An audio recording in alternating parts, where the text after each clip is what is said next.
la communication, depuis toujours, est tout de même le secteur qui est le plus sensible aux avancées technologiques. Si on prend le milieu du 19e siècle, hein, quand les premiers médias de masse apparaissent, si on fait une petite histoire des médias, eh bien, on voit bien qu'il s'agit surtout de la presse écrite.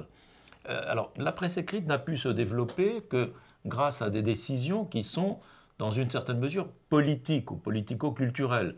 C'est parce qu'il y a eu des politiques d'alphabétisation générale des sociétés que les gens ont pu lire massivement. Et donc, il y avait un marché, une demande. Hein. Et aussi parce qu'il y a eu des révolutions techniques, les rotatives, les linotypies, qui ont permis d'imprimer très vite. En une nuit, on pouvait imprimer des millions d'exemplaires, ce qui n'était pas possible avant techniquement. La presse existe depuis le XVIIIe siècle, mais la presse de masse n'existe que depuis la seconde moitié du XIXe siècle, et évidemment dans des pays très limités, c'est-à-dire dans des pays d'ailleurs sachant lire et écrire, et étant démocratiques. Donc il y avait les États-Unis, la Grande-Bretagne, puis la France. Mais la France, il faut attendre Jules Ferry, l'alphabétisation, etc. Mais à la fin du XIXe siècle, sur Paris, il y avait plusieurs journaux qui vendaient à plusieurs millions d'exemplaires. Le Petit Parisien, que tout le monde connaît, ou le Petit Journal, vendait plusieurs millions d'exemplaires à un prix très faible. Et donc ça, c'est une révolution dans la communication, bien entendu, c'est une révolution qui a des répercussions dans la société. Parce que les médias de masse vont créer un acteur jusque-là inconnu, c'est l'opinion publique. L'opinion publique qui devient donc le quatrième pouvoir, alors que les démocraties fonctionnent sur 3 pouvoirs. Et donc l'opinion publique va être, Bourdieu l'expliquait bien, il n'y a pas d'opinion publique sans médias. Ce sont les médias qui construisent l'opinion publique. Hein. Évidemment, l'opinion publique peut être diverse, mais elle est toujours par référence aux informations que les gens ont reçues. Et puis, ensuite, tu as le téléphone, le cinéma, la radio, la télévision, le disque, etc., le gramophone. Bon, tout ça sont des révolutions qui bouleversent le champ de la communication.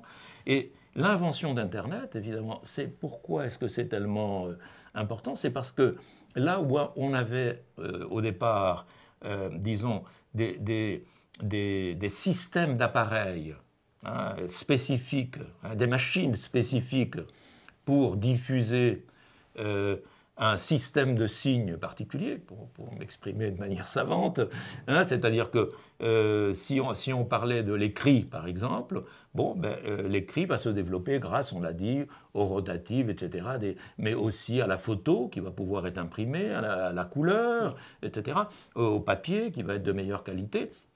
Donc tout ceci va provoquer des transformations, mais qui sont spécifiques au papier, ne sont pas spécifiques, par exemple, au son. Le son, ça va être, oui, le disque, le magnétophone, la radio, etc. Ensuite, il y aura le cinéma qui va juxtaposer, le cinéma parlant, 2 systèmes. D'abord, l'illusion du mouvement dans le cinématographe, et puis le son avec une piste à côté, en quelque sorte. Ce sont la machine à diffuser des films dans des salles, ont 2 systèmes techniques qui se juxtaposent, mais qui ne se confondent pas. N'est-ce pas? La télévision aussi va pouvoir permettre ça, mais il n'y a pas d'écrit. On ne peut pas écrire sur un écran de télévision.